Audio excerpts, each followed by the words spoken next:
South African playwright, name Athol Fugard, age 57. I'm talking about my life and my work, and I'm doing it on South Africa Now. Global Vision presents the television news magazine of Southern Africa. It doesn't exist on television, and it doesn't exist. I would actually appeal to the world that information is there and can be found. Because it is important that people know what is happening.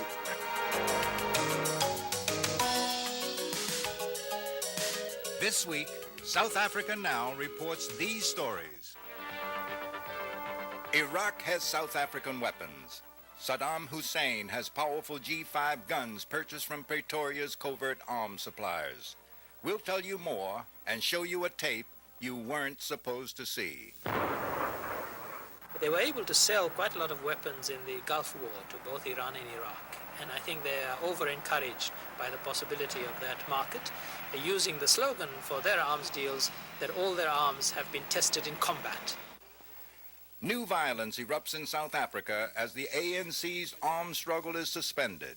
We'll have an analysis and some reactions. The youth knows what the ANC is doing in trying to move the process. I think everybody in South Africa, including the youth, everybody is interested in the demise of apartheid in the shortest possible time. You've never debated with girls before, and white girls at that. And in our culture section, Athol Fugard, South Africa's best-known playwright, has some of his plays on the American summer stock circuit. I've had plays banned, I've had performances stopped, I've even had actors arrested, I've had books burnt. All of these stories and more, but first, the uncensored news with Mweli Mzizi and Phillip Tomlinson. The talks about talks are over, and genuine negotiations may finally be on the agenda. So says ANC Deputy President Nelson Mandela, speaking August 12th in his first interview ever on South African television's black channels. And Mandela says the obstacles to negotiations have been ended. He also said that the ANC has reached out to other black leaders for talks and has so far been rebuffed only by Chief Buthelezi and the Pan Africanist Congress. Where does the process stand in the aftermath of the ANC's suspension of its armed struggle? We have this story.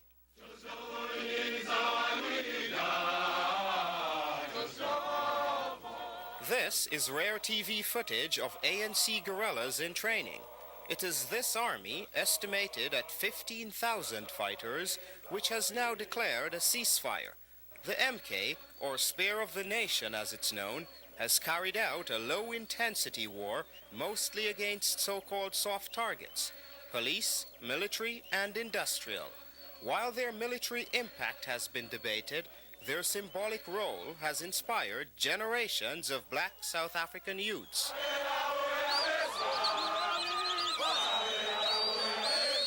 In suspending its armed actions, the ANC is betting on its ability to win major concessions from the government at the bargaining table. ANC leader Walter Sisulu told us by phone that the ANC was not reacting to a government demand, but following its own strategy. As far as we're concerned, we had taken initiative. It is not the government. We took initiative. We weren't there with a statement already ready, discussed by the National Executive, and we thought, as far as we were concerned, that step could be taken and to push things further. Communist Party leader Joe Slovo, the man who founded the ANC's military wing with Nelson Mandela, called the talks a success. We came there to break the logjam in the peace process, and I believe we walked away with complete success. And political analyst Michael Clough says the ANC stands to benefit. I mean, for all practical purposes, the ANC had already suspended the armed struggle. The ambiguity about the status of the armed struggle was hurting the ANC a bit in international forums. It was also providing some arguments, grounds for the right within South Africa to argue against the ANC. So I think that the ANC really hasn't given up that much, and in suspending the armed struggle, they're going to get a lot of political benefits from it. The ANC's strategy has had several phases. First, to get the government to sit down and talk. Next, to force Pretoria to meet the following preconditions: the freeing of political prisoners, allowing ANC exiles to return to South Africa, the ending of executions for political offenders, and lifting the state of emergency. The ANC says now that the government is moving forward, real negotiations can begin. ANC Executive Committee member Jackie Selebi. Because certain changes have taken place in South Africa, though those changes are not the most fundamental changes that have taken place, we have decided to play an important role in determining the pace of the changes that must come up in South Africa. But there are many problems still unsolved. Not all liberation groups agree with the ANC. We spoke with the Pan Africanist Congress UN representative, Count Pietersen. At present, there are no basis for negotiations. So the ANC shouldn't have suspended its armed struggle. It is unfortunate that at this historic stage in our struggle, when there is a need to intensify the armed struggle, that they should decide to suspend it. Inkatha Chief Gatsha Buthelezi and existing parliamentary parties also have their own agendas and will want to extract major concessions. But the primary challenge is for all the parties to agree on a process that will result in a new constitution, one in which the long-excluded majority will be able to vote and shape the country's destiny. As Nelson Mandela and F.W. de Klerk talked peace, violence flared in several areas last week, most heavily in the so-called colored townships of the Port Elizabeth area, where at least 42 people were killed. The unrest was sparked by police actions during a rent boycott, although tensions had been building for some time. Now, the South African military has intervened. Although the political grievances are unlikely to be mollified, they stem from resentments against the Labour Party, which is supposed to represent colored interests in the parliament.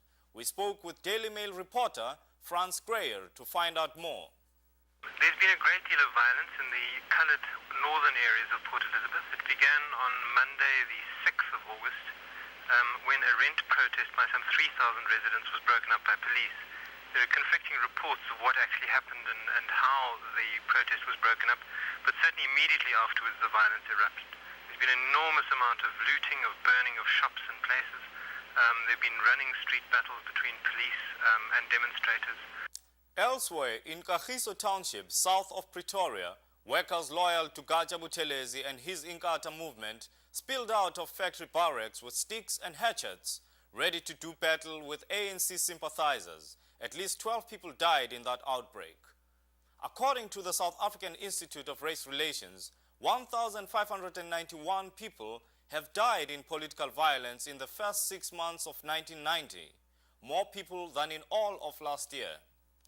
In other news, Jerry Richardson, the former coach of the so-called Mandela United football club, which acted as Winnie Mandela's bodyguards, was sentenced to death in the murder of 14-year-old black activist Stompie Moeketsi. Winnie Mandela could face criminal charges as an accomplice in the case, because the judge said he did not believe testimony that Mrs. Mandela was not in the house at the time. Richardson can appeal the sentence, which will not be carried out as a result of the February 2nd suspension on all executions. The annual South African Women's Day celebration on August 9th marked the relaunching of the ANC Women's League, which had been banned for 30 years. Committing to a non-sexist society in a post-apartheid South Africa, women leaders such as Winnie Mandela, Adelaide Tambo, and Albertina Sisulu participated in this year's celebration. Women's Day commemorates August 9, 1956, the day 20,000 women marched to Pretoria to protest the extension of mandatory passes to women. The day was commemorated also as an International Day of Solidarity at the United Nations. I'm Joseph Diescho with Frontline Focus. Along the 700-mile Mozambique-Zimbabwe border, villagers live in fear of Renamo rebels. Thousands of innocent victims have been attacked, villages devastated.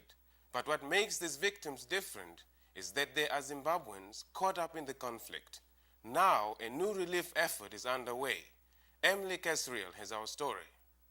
These are the survivors of an attack by the notorious South African-backed Renamo rebels, whose campaign of terror against innocent civilians in Mozambique is well known. However, these victims are Zimbabweans, testimony to the spread of this conflict across Mozambique's 700-mile-long border into Zimbabwe. Thousands of villagers living along this border are now in fear of Renamo. In some attacks, the rebels come to loot, pillage, and then destroy property. When they broke the door, they got in, they looted the shop, and they later burnt the shop. I had about 3 explosions, and then I found the shop was in flames. All that remains of Charles Chinamambo's store after this senseless attack is a charred shell. But he was lucky. In many cases, innocent men, women, and children are viciously maimed and brutally murdered. The lady with the face wounds, they didn't look like axes, and we were told that they were from bayonets or large knives. Most of the wounds that we saw were from axes and quite deep. Nurse Debbie Brown was on duty at Ellen Mission Hospital when the survivors of an attack at nearby Manju village were brought in. All in all, there were 15 casualties arrived, and we heard that 6 altogether had died. Zimbabwe has seen an increasing number of Renamo incursions since 1987, as the availability of food and goods within Mozambique has dwindled because of the war. These attacks are also seen as a direct response to Zimbabwe's massive military commitment in Mozambique, fighting with the Frelimo government against the rebels. Communities along the border now live under the protection of soldiers. But what is being done to help the innocent victims who are caught in the middle of this conflict? In Harare, a dedicated group of people have started the small organisation Heal the Wounds campaign, determined to help the victims of destabilisation. We recently accompanied project coordinator Masawuka Marawacha on his work to these affected areas. The problem is that we are away from these people, and the distance which we travel, we don't know what specifically what they need. What we know is that when the attack happens, there's looting of goods and they're left with nothing. The work involves travelling along dangerous border roads to locate survivors of attacks. By interviewing them, Masawoka is able to assess their individual needs so that Heal the Wounds can provide them with the basic necessities. James Madoko described how he was beaten by Renamo rebels and how all his family possessions were looted. Heal the Wounds provided his families with blankets, pots, plates and cups. These people, they're already poor, and the little that we are managing to give them, it's nothing to them. That's why we came with these blankets, just to help them for the meantime. This help is not only in the form of emergency aid, but also for reconstruction, medical rehabilitation and education.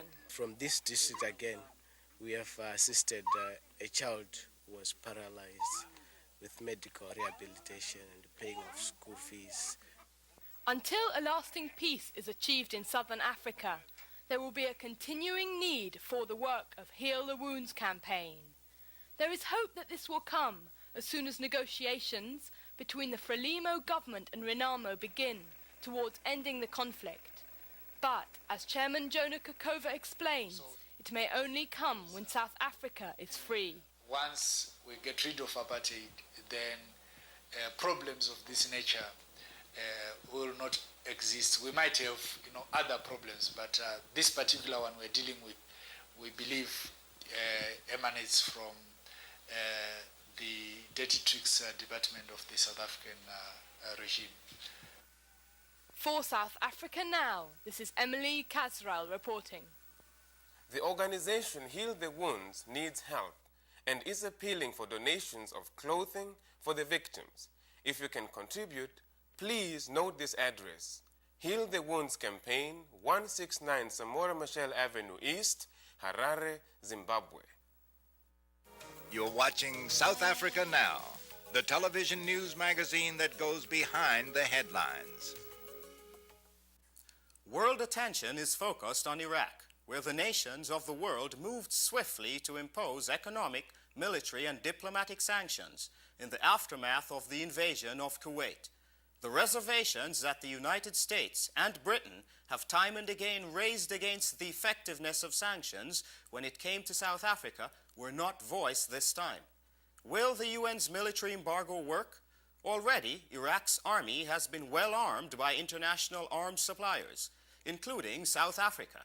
As you can see on this list, prepared by a Swedish institute, Iraq has bought powerful G5 guns from Pretoria's arms suppliers. For years, as the report documents, South Africa has been quietly selling its own deadly weapons overseas, using sales tools like the tape we are about to show you.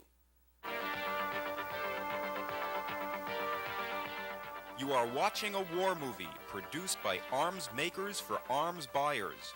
This is a sales tape for Armscorp, the Armaments Corporation of South Africa. Obtained by South Africa Now, it shows off the hardware that South Africa's weapons makers have produced to evade a worldwide United Nations arms embargo.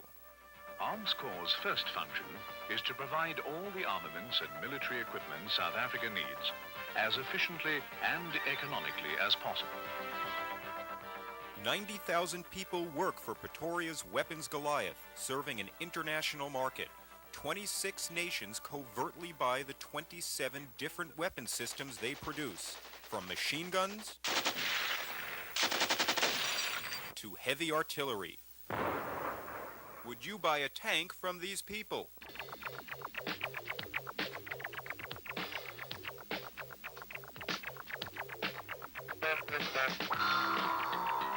From whatever angle you look at it, the creative combination of government and private enterprise which characterizes Armscorp tells a story of growth, development, increasing capability, and often astonishing achievement.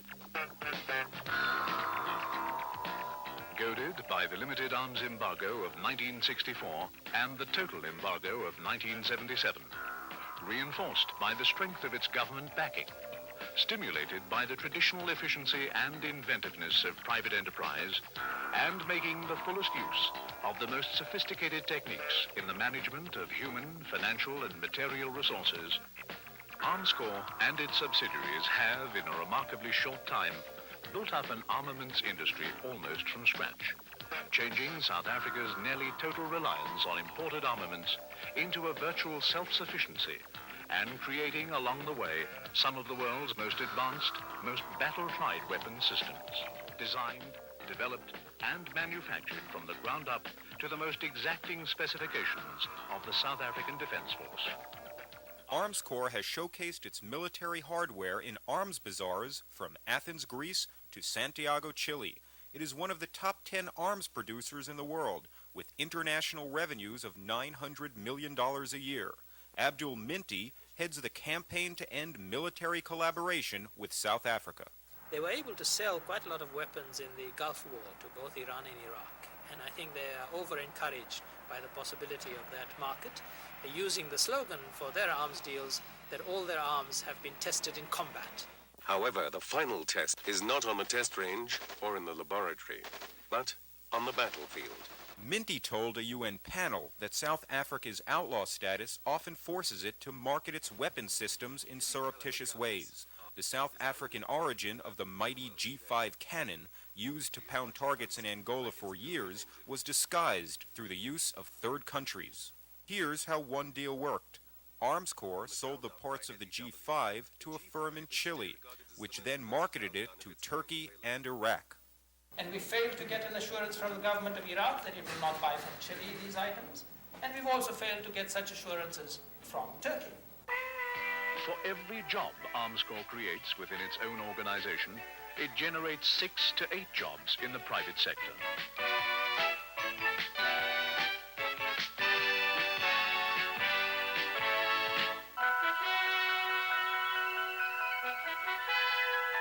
measure and countermeasure. This is the rhythm of arms production. And Arms Corps must always be in step, must always keep pace with the world's leaders.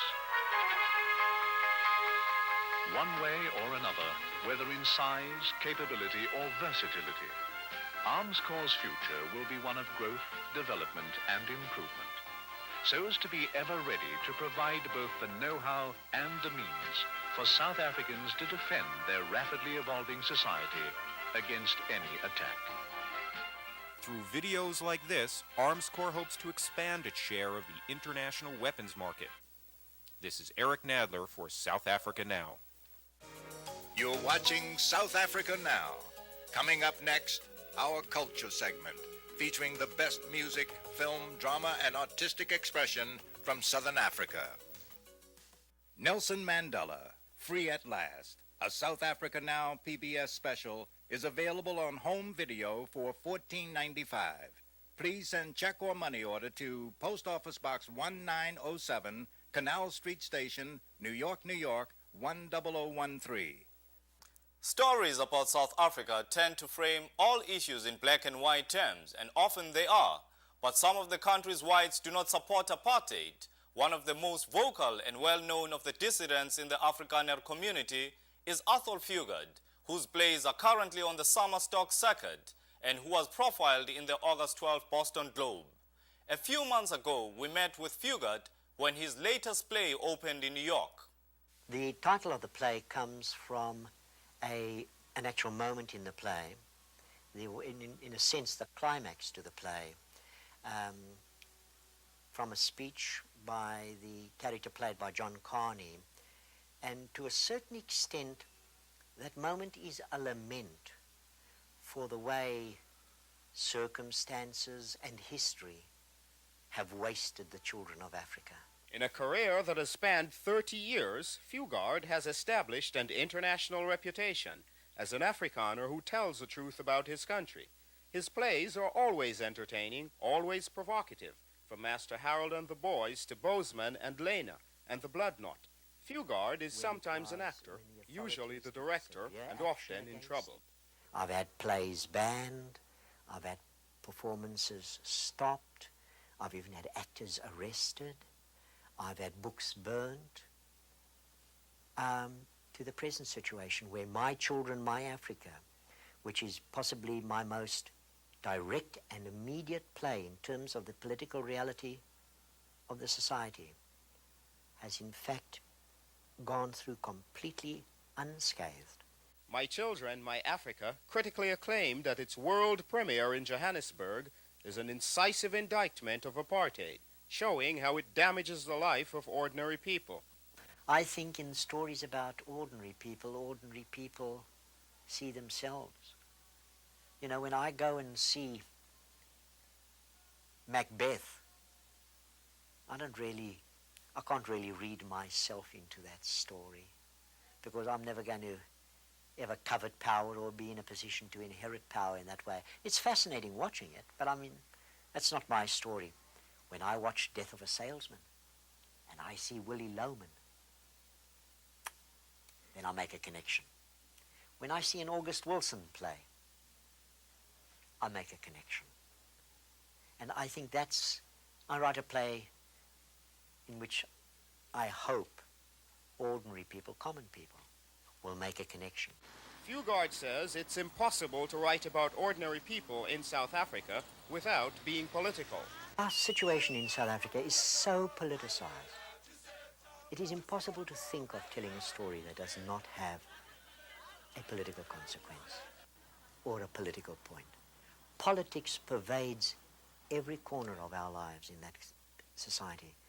We saw Fugard's actors during a rehearsal at the New York Theatre Workshop.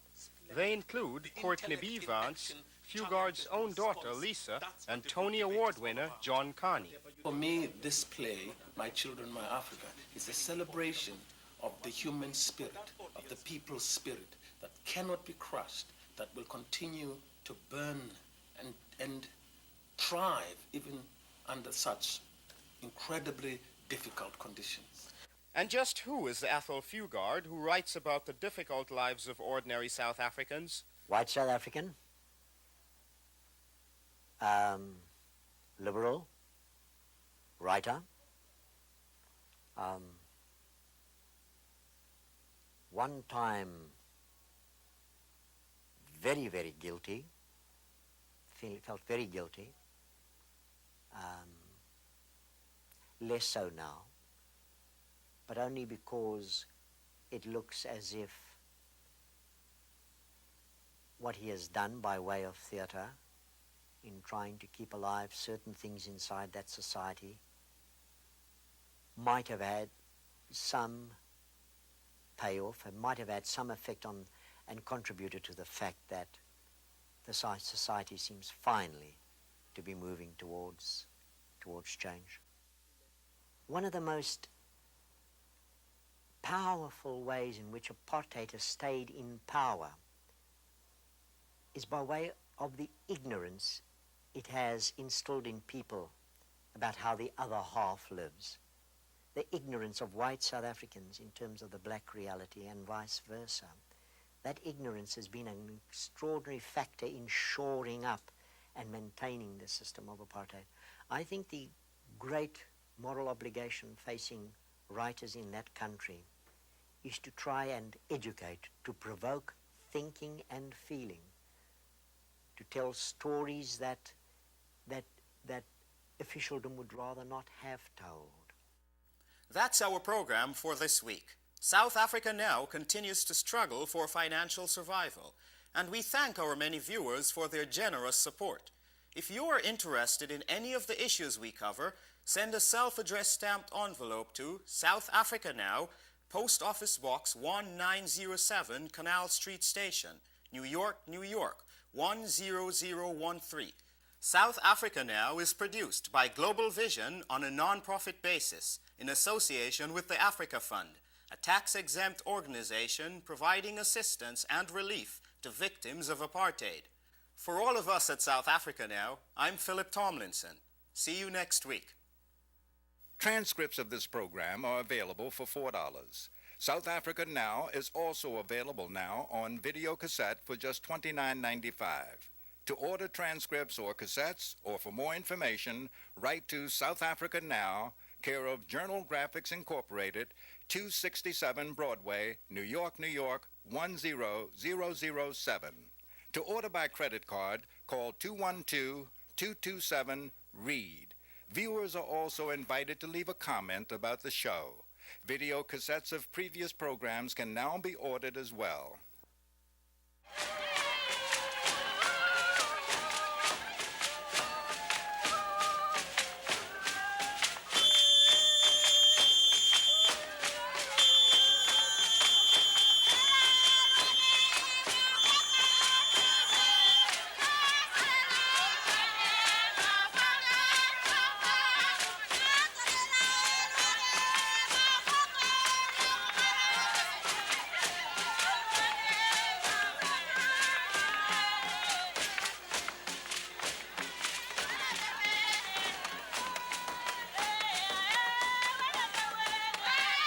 South Africa Now is also supported by public television viewers like you.